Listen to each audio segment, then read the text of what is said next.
Добрый день. Добрый день. Меня зовут Слепцов Алеша, я ученик 8 класса Налимской средней школы Среднеколымского улуса. Моя работа называется «Памятник селе Налимск».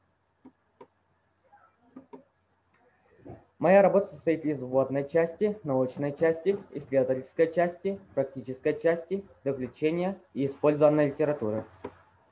Около моего дома стоит памятник без надписи. Ни у кого бы я не спросил, кому он посвящен, но никто не давал мне ясного ответа. Цель работы – узнать, кому сооружен памятник Селеналим Среднеколымского улуса. Объектом исследования стал процесс увековечения памяти героев. Предмет исследования – история памятника боевой славы села Налимск Среднеколымского улуса. Гипотеза. Если я проведу эту исследовательскую работу, то внесу чувство причастности жителей села Налимск к боевым славам. Актуальность. Моя работа посвящается столетию установления советской власти на Колыме, 1920 год. Сегодня, когда Россия переживает кризис, особенно велико патриотическое воспитание подрастающего поколения. Среди обучающих Налимской школы я провел анкетирование. Знаете ли вы, кому установлен памятник в нашем селе? Некоторые ответили селу Налимск, Дню Победы, ветеранам тыла, участникам Великой Отечественной войны.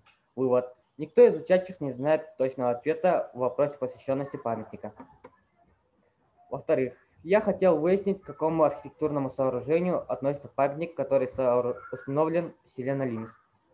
Вывод. Изучив соответствующую литературу, я пришел к выводу, что памятник, сооруженный в селе Налимск, это обелиск. Так называют монолитный четырехгранный столб в виде пирамиды. В-третьих, чтобы узнать, кому был установлен этот памятник, я провел опрос среди жителей села Налимск, собрал воспоминания. При опросе приняли участие жители богинского наследия старшего поколения.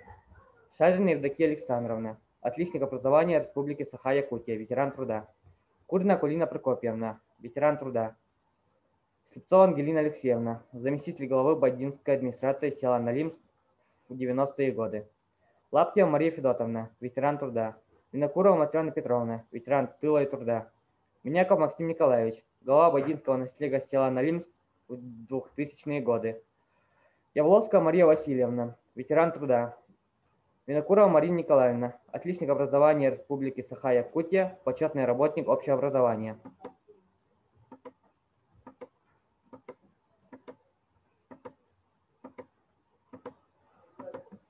Изучив литературу и по воспоминаниям жителей, я узнал, что советская власть на Колыме была установлена в 1920 году. Однако вплоть до декабря 1923 года власть в Колымском округе трижды переходила из рук в руки. 25 марта 1922 года в городе Среднеколымск произошел контрреволюционный переворот. Красный отряд во главе политкома Ивана Николаева выехал в Абы для соединения с Верхоянским красным отрядом. Вскоре стало известно, что бандитами путь на Абы отрезан. Красный отряд, возвращаясь в Среднеколымск, остановился в местности Очищай, села Налимск. Там красный отряд был схвачен и везли обратно в город Среднеколымск. По дороге в город Среднеколымск некоторые были жестоко избиты и расстреляны около нашего села.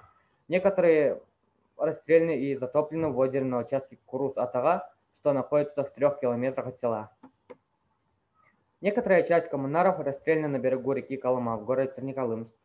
Вывод. Обелиск установлен отряды Ивана Николаева, коммунарам, коммунистам, комсомольцам, советским активистам, которые сражались за установление советской власти в Колымском округе и были схвачены около нашего села и расстреляны.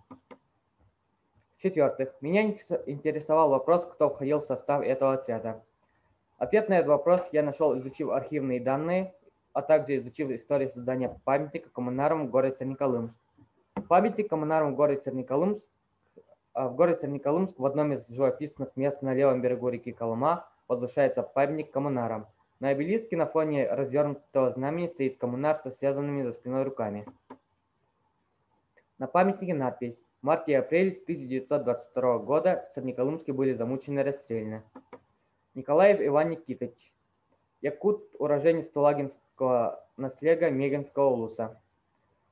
Только после 9-й пули перестало биться его сердце. После каждого выстрела Николаев находил в себе силы восклицать: «Да здравствует советская власть!» Петранкин Никита Иванович, русский. Бармин Федор Федорович, русский. Гасан Салман Аглы, азербайджанец. Цинзуан, крещеный кореец.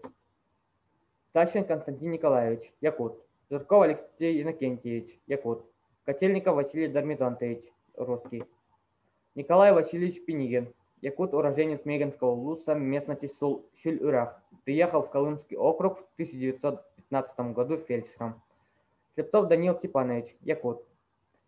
Вывод. Мученическая смерть героев-коммунаров служит ярким примером мужества и преданности делу борьбы за народное счастье, которое объединило в свои ряды людей разных национальностей на единой цели. Заключение. Изучив соответствующую литературу, архивные данные, посетив городской музей, городскую и сельские библиотеки, опросив жителей и собрав воспоминания старшего поколения села Налимск, я выяснил, что памятник селе Налимск является обелиском и установлен отряда Ивана Николаева, коммунарам, коммунистам, комсомольцам, советским активистам, которые сражались за установление советской власти в Колымском округе. Были схвачены около нашего села и расстреляны. В городе Среднеколымск также поставлен памятник в честь коммунарам и названы улицы. Имеются улицы имени Николаева и Петранкина. Размышляя о будущем памятника, я пришел к выводу, что человек, если он настоящий гражданин, должен помнить, чтить дела своих предков. Все это вошло в нашу жизнь, в мировую историю, навечно застыло в камне и бронзе памятников, мемориалов славы. Без памяти о прошлом ни у одного народа не может быть и будущего. По итогам исследовательской работы нами выпущена книга «Памятник селе Налимск». Моя гипотеза: если я пройду эту исследовательскую работу, то внесу чувство причастности жителей села Налимск к боевым славам оправдано. Спасибо за внимание.